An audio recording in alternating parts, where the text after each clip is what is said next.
Number 3, reinforcing effort and providing recognition. The definition is giving praise and valuing student effort to motivate them to excel. One of our benefits was connecting. They can make a connection between effort and achievement. The students get to understand that the more effort they put in, the higher they're going to achieve. And another one was praise for completing challenging tasks. If a student, even if it's a basic skill, if it's challenging for them, you can praise them for it, as opposed to always praising the higher students for lower level, which is easier for them. And then some limitations are you can overpraise some students for doing easy tasks.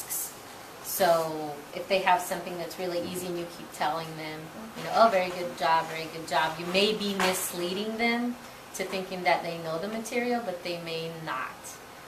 And also it takes away from the power of praising. If you do it too much, it ends up being meaningless.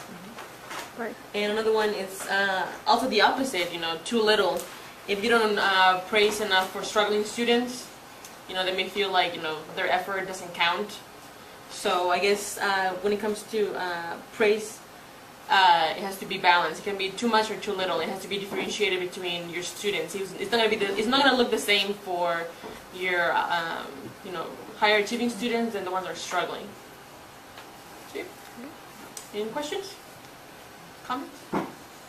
Yes. I just want to add that I remember that I was reading the Teaching as a Champion book, and there's a part where it says right is right, and if you praise something, you said, okay, very good, and it's only half the answer.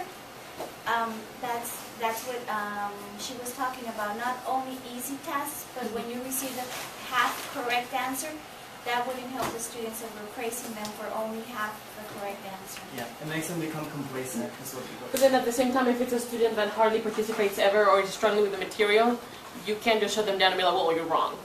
Okay. So it has to be, like you said, it has to be a balance in how you use it. But I definitely agree what you're saying, that pushing the students to, do their best, not just stopping at halfway. So maybe giving them effort for trying to participate and not necessarily for the content of whatever the question was, but just giving them that security that, okay, I can raise my hand and I'm not going to be, booed or ridiculed, humiliated in the classroom. They give them that boost or that self-esteem that, I can participate, and so and it has to be everything. Continue. Yeah, it has to be balanced and sort of. And then, but you do have to make it very clear if you. Okay, we had hit number 4, and it is homework and practice. And the reason it's so long is because we did homework first, we did definition, benefits, and limitations, and then we did practice the same. So the definition for homework is a strategy for having students practice skills and processes. It must teach the skill in class before you expect students to practice it at school or home. And the benefit from giving the students homework is a way to extend learning outside of the classroom. And one of the limitations is that they might not have the resources that other students might, like maybe computers or all the materials they would have at home to complete that work that they didn't complete at school, and they might not have those materials like they do at the school at home. Under limitations, it also talked about some of the students might not have the help at home, like the parents that can't read and help them. It also talked about you need to be sure that the quantity and the purpose of the homework it has some purpose. That when they come back, that the student did learn something with that homework. Okay. And then we have practice. The definition is it provides the opportunity for students to practice the skills expected to be known.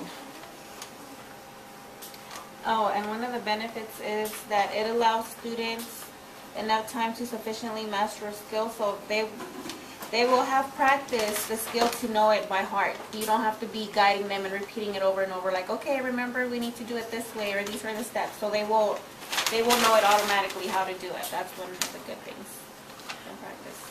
Under benefits, it talks about how an athlete will practice and practice to get to a goal, you know?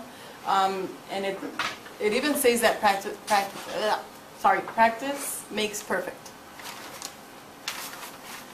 And one of the limitations is that practice should have a goal. Practice takes time and it can't be rushed.